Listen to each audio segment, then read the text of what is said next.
উপস্থিত হয়েছে। আমি ভারতের যারা নাকি অনুগত আছেন এবং বাংলাদেশের যে সমস্ত সাংবাদিক ভাইরা রয়েছেন, আমি ডক্টর ইকবাল মরহুমের সেই বক্তব্য একটু শোনাই দিতে চাই।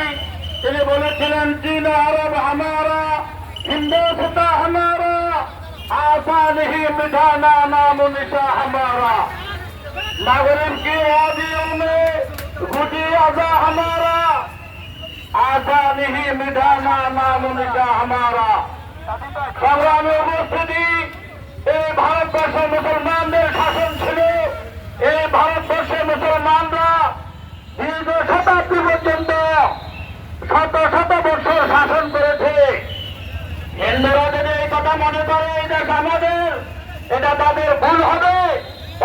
ইনশাআল্লাহ মুসলমানরা তাদের সেই ভূমি আবার দখলে নিয়ে ইসলামী সুশাসন কায়েম করবে ইনশাআল্লাহ।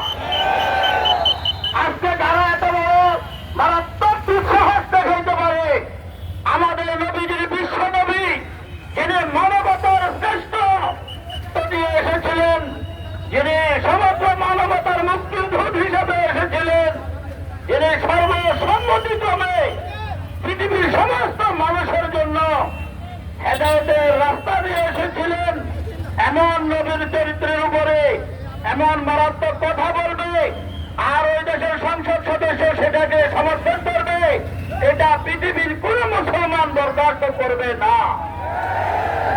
আমরা দেখেছি ভারত সহ সারা পৃথিবীর মুসলমান আজকে ফুসে উঠেছে।